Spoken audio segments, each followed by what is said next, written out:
Welcome all of friends in this new video. और इस video के अंदर हम देखने वाले हैं कि पर्सनल डोजीमीटर क्या होते हैं। पहले तो हम देखेंगे डोजीमीटर्स क्या होते हैं। तो डोजीमीटर्स ऐसी डिवाइस होती हैं जो कि रेडिएशन को नापती है या जो रेडिएशन डोज को कलेक्ट करके हमें बताती है कि हमने कितना रेडिएशन है वो एब्जॉर्ब किया है। तो पर्सनल डोजीमीटर्स क्या होते हैं और कितने टाइप के होते हैं और उन टाइप्स को भी अपन डिफाइन करेंगे और कितने टाइम के लिए ये पर्सनल डोजीमीटर्स हैं यूज़ किए जाते हैं। तो ये अपन इस कंप्लीट वीडियो में देखने वाले हैं। तो अपने वीडियो का स्टार्टिंग पॉइंट होता है पर्सनल डोजीमीटर्स क्या होते हैं। The radiation received by all the radiation worker during their work should be regularly monitored and a complete up to date record of these doses should be maintain.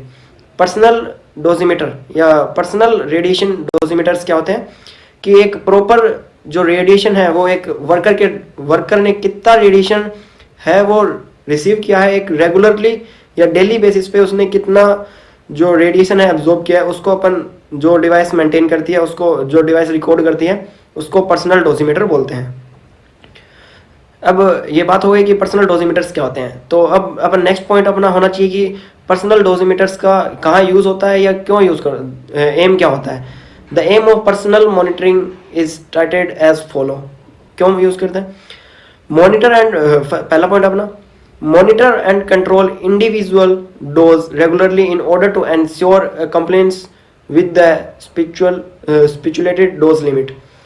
ये monitor personal डोजीमीटर्स क्यों use करते हैं, ये monitor और control करने के लिए होता है ताकि एक जो इंडिविजुअल है या जो वर्कर है उसकी जो एब्जॉर्बिंग जो डोज लिमिट है वो जो मैक्सिमम डोज लिमिट है उसको क्रॉस ना कर जाए या क्रॉस होने से पहले हम उसकी ड्यूटी या उसकी टाइमिंग चेंज करके अपन उसको कंट्रोल में करें। Report and investigate over exposure and recommended necessary remedial measure urgently. Report and investigate, आपने एक रिपोर्ट बनी, मतलब जैसे ही अपन जो अपना टीएलडी होता है या टीएलडी बैच अपना एक पर्सनल डोजीमीटर है उसकी रिपोर्ट बन के आएगी और हमें उस रिपोर्ट के हिसाब से पता चलता है कि हमारा जो इंडिविजुअल वर्कर है या जो हमारे वर्किंग में रेडियोग्राफर्स हैं उनकी जो रिसीविंग डोज है या उनकी जो एब्जॉर्बिंग डोज है वो अगर अपनी मैक्सिमम डोज लिमिट को क्रॉस कर रही है तो हमें उसको ध्यान में रखना है और उसकी ड्यूटी चेंज करनी है और उसको कुछ उसको उपाय जिनसे कि रेडिएशन का उस पर इफेक्ट कम हो वो वैसी चीज़ें हमको यूज़ करनी है। Maintain life time cumulative dose record of the user of the service, मतलब हमको जो इंडिविजुअल है उसकी लाइफ टाइम कि जो डोज लिमिट्स है या जो एब्जॉर्बिंग डोज रिकॉर्ड्स है वो मेंटेन रखने हैं, क्योंकि इसमें क्या होता है कि रेडिएशन से कैंसर भी होता है। तो ऐसी कुछ बीमारियों में जैसे ऐसी कुछ बीमारियों हैं उनमें ये हमारा जो रिकॉर्ड है ये काम आता है और एक हमें प्रॉपर बीमारी से पहले भी बचाने के लिए ये जो रिकॉर्ड्स है ये हमारे लिए नेसेसरी है। नेक्स्ट स्लाइड पे देखते हैं अपन। The monitoring of radiation exposure to any person occupationally exposed on a regular basis to ionizing radiation is recommended। तो क्या इसमें ये भी बस एक डेफिनेशन के तौर पे आपको ओवरव्यू बताया गया कि जो मॉनिटरिंग ऑफ रेडिएशन एक्सपोजर है एक पर्सन का वो जरूरी है रेगुलर बेसिस पे, क्योंकि आपको पता है कि एक्सरे है वो आयोनाइजिंग रेडिएशन है और आयोनाइजिंग रेडिएशन है वो फ्री रेडिकल्स प्रोड्यूस करते हैं अपनी बॉडी के अंदर। तो हमको इस चीज़ का ध्यान रखते हुए हमको उनको एक प्रॉपर टाइमिंग के हिसाब से अपने को उनका रिकॉर्ड रखना चाहिए।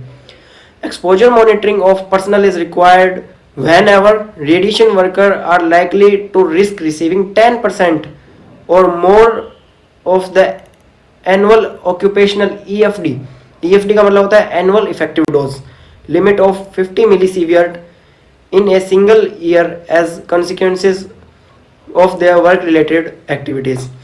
अपना कोई भी इंडिविजुअल है उसको एक साल में 50 मिलीसीवियर्ट से ऊपर का रेडिएशन नहीं जाना चाहिए। 50 मिलीसीवियर्ट से जो एब्जॉर्ब्ड रेडिएशन है वो उससे ऊपर नहीं जाना चाहिए, भले वो कैसे हो, वो एक्टिव वर्कर हो या पैसिव वर्कर हो।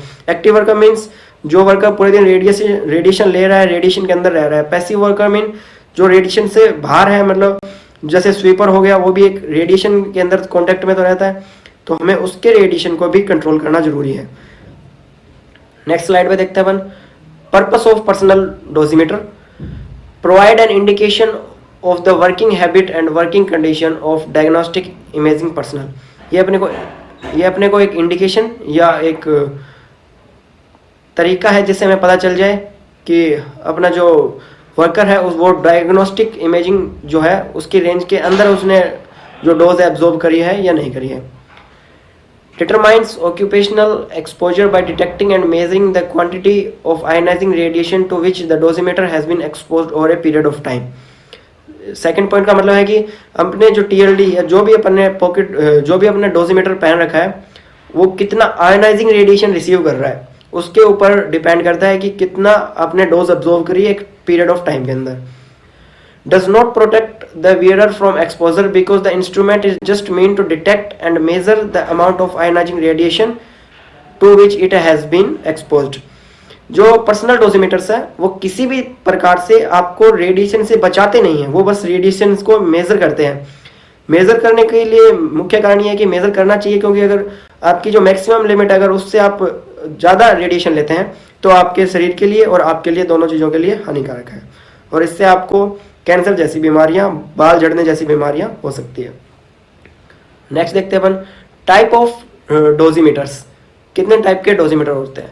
4 टाइप के पर्सनल डोजीमीटर्स होते हैं। पहला है OSL, दूसरा है फिल्म वेज, फिर तीसरा है थर्मोल्यूमिनेसेंट डोसीमीटर और लास्ट जो अपना बचता है पॉकेट डोसीमीटर। तो इन चारों डोसीमीटर्स को अपन एक एक करके अपनी नेक्स्ट वीडियोस के अंदर देखने वाले हैं और आपके फर्स्ट ईयर या फर्स्ट सेम के एग्जाम के अंदर इन चारों में से कोई ना कोई एक पक्का आपको मिलने वाला है और ये वो डिवाइसेस है जो आप एक रेडियोग्राफर डेली यूज़ करता है।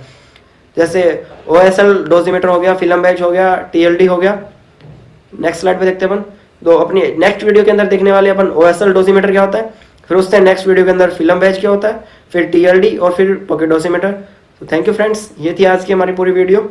इसके अंदर अपन ने पर्सनल डोसीमीटर्स के बारे में बात करी या इसके बारे में जाना। नेक्स्ट वीडियो में हम OSL डोसीमीटर देखेंगे। थैंक्स, धन्यवाद।